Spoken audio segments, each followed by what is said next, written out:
Hey folks, my name is Penny and welcome to Coppertree Acres.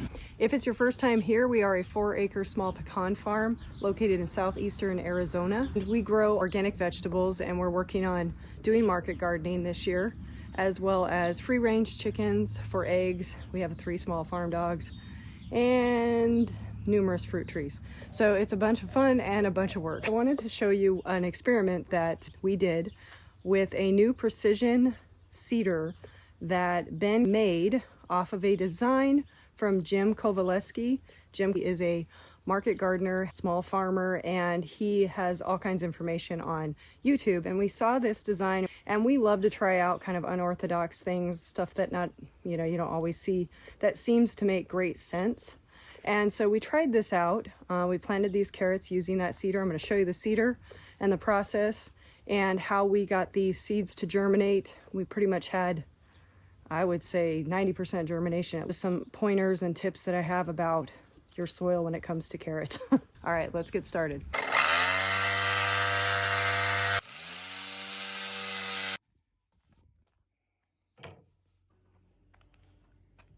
Hey folks, going over our carrot seeder here, Penny's carrot seeder. So just a piece of pellet wood, just cut the size. So basically I just went off the size of the pegboard, so we can seed 100 seeds at a time. As you can see here, there's 4 layers of pegboard. The very first one is the most important one. That's what's holding all the nails inside, so they don't fall loose. And then on that very layer on that side, I put a couple screws every so often to hold that pegboard to this wood here. The pegboard to the wood. Here. Okay. So it holds. I see. And then these other ones are just held on by this right now. We just put that so for way zip if tie we want to go deeper, if we wanted to, for yeah, a the seed option that we had to put in, because I know we use this for beets as well and turnips and such. So basically, you just put it in. And that was it. I think it took maybe 45 minutes to put together. Of course, I just run it off and flamed it a little bit to make it look cool. So you basically went off of what Jim Kovaleski did. Correct. Yeah, we saw it. That was a genius idea for seeding.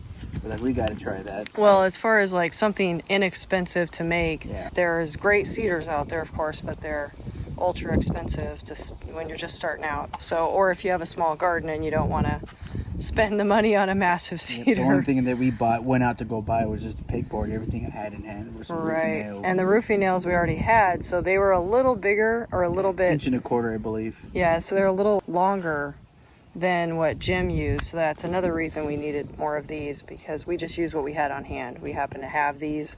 We weren't going to buy new roofing nails just to have shorter ones this time, so we thought, what the heck. Nice. Very nice. Your template for the seeds, you put this down, you put a seed in each spot, and then you make sure you have this the same direction, and you put this down to push the seeds in. So that being said, some of the seeds go a little deeper than what you would typically plant carrot seeds, but it works. They still germinated just fine, and it helps to keep them a little bit more moist. So when you see that 1/8 of an inch on a seed packet, I was kind of leery to put them any deeper, but it doesn't push them. It seems like it would push them down too much. I'm just fine, and some of them actually are still on the surface depending on where they land, so you kind of have to make sure that all of them are covered. After I do that part, I throw over a little bit of the compost, and then we tarp it. So we tarp it for at least 4 days before we check it. We water it in, of course, really deep. Get it in place, which can be a little bit of a challenge sometimes. But you're just pushing in the nails to create the holes. And then you're leaving the pegboard in place. I usually smooth it out all the way down before I start. That's what I've noticed works best. And then I just kind of hold it in place as I'm moving along so that the holes stay in place. But then you also use this on top of here again to push the seeds in once you've actually seeded.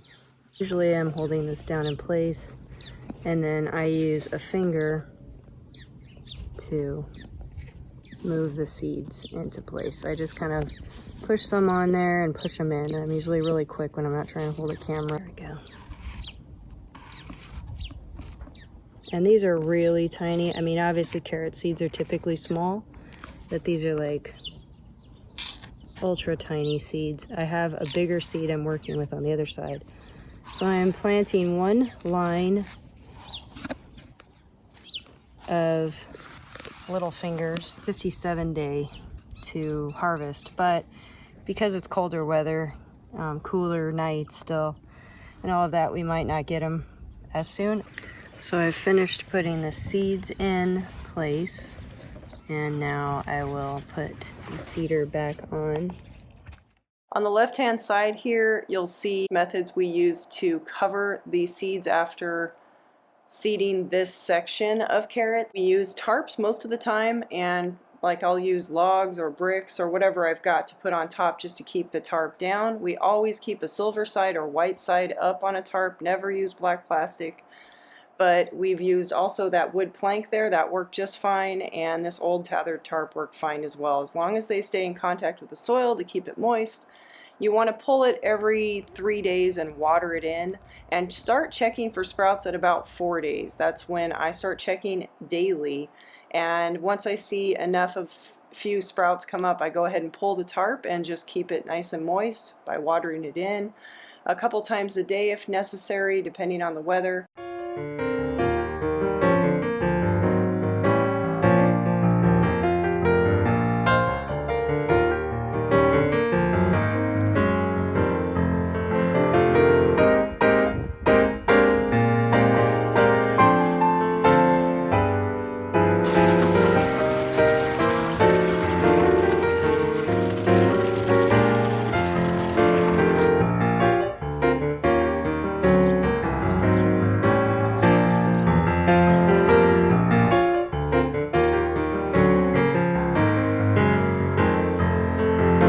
Concept is that these are supposed to size up the quickest because obviously they're going to get the most sun. We've just recently had some really good growth on these tops. Started to kind of size up in some of the areas, and then other areas not quite as much yet. You'll see we still have pencil thin. Now some people actually prefer this, kind of a pencil thin stage, and the tops are nice and strong. This is kind of small, of course, but we're going to go along and see which ones we have that are getting a little bigger. Not too bad though, with compaction loosening up a little bit. We don't have too many issues with the curving or splitting, or I'm sure I'm still going to find places where it's really hard to get them out, and that might, oh, like right there. Like I said, if your soil is loose, you're not going to have the issues. That's what I thought was great about this, is that eventually this will be a great system. These are the outer ones that are facing the afternoon sun. These are the ones that you'd pull first, and then each week as they size up otherwise, you pull the other ones. So not too bad, not too bad. That could size up just a little bit more. But let's pull one right inside from that and see it's just a little smaller. You look at that spacing in there, you'll see that's pretty good, decent spacing. Coming out good. The ground is, for us, finally loosening up. We've been leaving root vegetables in longer just to let these beds get better. Now that one was one more on the inside. I've already pulled some from out here. So that's something you would let size up. And the way to tell that, of course, is just to go around the edge and be, this is on the outside. You can kind of tell that it's gonna size up quicker than the others. Let me pull it out. That one obviously hit a little bit more compaction.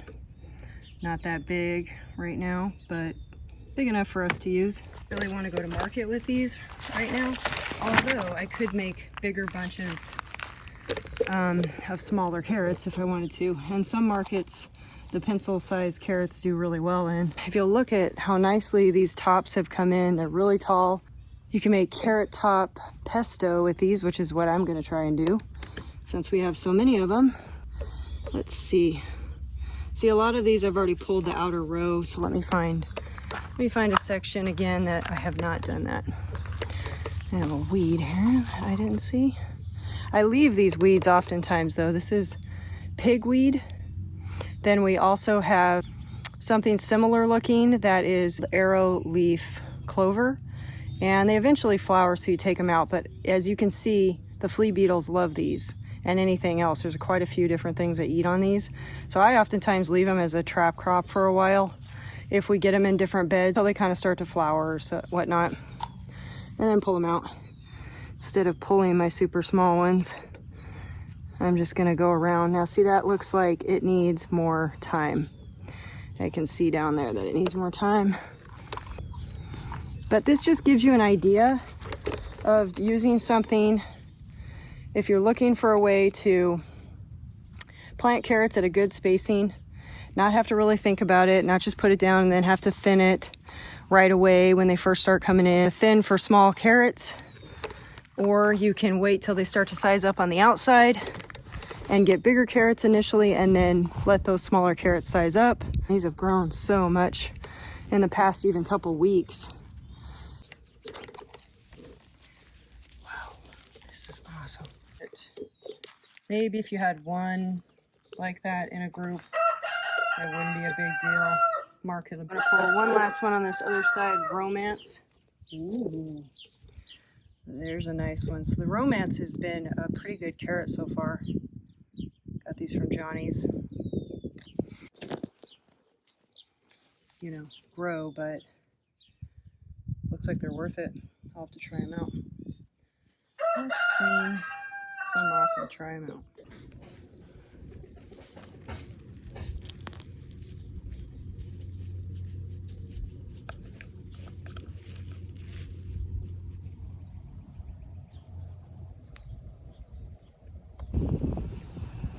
Oh, this looks like a pretty good one. A little bit more solid ground here. Not too bad, but see, there we got a little compaction. Now what we did to amend these beds were beds that were under 2 layers of landscape plastic with a layer of minus between each one. So minus for a foot on top of the very top one and minus below that top one before the second one. Nice, that's a nice one. And so this ground was super compacted. We pulled it all up, obviously. We amended the soil with compost, azomite, gypsum, and we fertilized with Tony's Magic Mix from Earth's Original Organics. That's the only organic fertilizer I use besides compost. And that's what we amended these beds with over time. We started it out with that, and we've just added compost and Tony's since then. We put gypsum down first, watered that in, added the azomite to the compost, put the compost down, added Tony's on top of that. These are a little bit younger carrots, so they're doing really good. We have just added the drip system, which really helps with the deep watering, which helps with compaction as well. And we broad fork each bed before we plant. So not too bad. Tops are really pretty. You can definitely utilize the tops to make some carrot pesto. And I'll take them inside and wash them off. And I just wanted a solution to getting carrots to germinate properly, getting them spaced out, not wasting seed, you know, just a number of factors. That we did 2 rows down the line, and you could make this shorter if you had a smaller garden. Just do 50 seeds at a time and kind of make it in more of a square. Like this is a couple feet long, so if you wanted to go with a foot long, this would work great for a smaller garden space as well. And I even thought about doing a larger one, more pegboard, maybe doubling the size eventually. But I wanted to test out how Jim had his initially, how his design was, and I believe we even lengthened it, if I remember right. But either way, he gave us the inspiration to do it, and we really wanted to try it out. So again, this so far has been great as far as just getting the seeds planted, feeling like you're not wasting seed, and the germination has been great using the tarp system. After you start to see the sprout, a couple of them sprout, usually can pull the tarp, because the tarp is only in place to basically just make sure you save that moisture. Here in Arizona, obviously we are very dry most of the time, and we need to make sure that these seeds don't dry out. So using this with the way that the nails press them down a little bit more in the soil, that helps to keep the moisture. And then also using the tarp for 4 to 7 days usually. It just depends on the time of year, how warm it is, and things like that. We planted these when we had a lot of wind, so it was really actually hard to get them planted. The big drawback for us using this cedar right now is that our beds are only a year old right now, and our beds are not completely decompacted, if you will. So even though we've used a broad fork on these, and we've used gypsum, and we've put a bunch of compost down, they are better than they were. But doing this close of planting and expecting them to size up the way that they sized up, say for Jim with really good beds that he's been farming in for some time now, we aren't having that same success. They're taking longer to size up, but we are finding that it does work as far as just a system, especially if you have really good soil in your beds. So we'll keep letting these grow, and I'll keep pulling them and hopefully putting them in some updates and kind of let you guys know how it's going. If you have not started a garden, what are you waiting for? Until next time, God bless, and life is short. Live it well.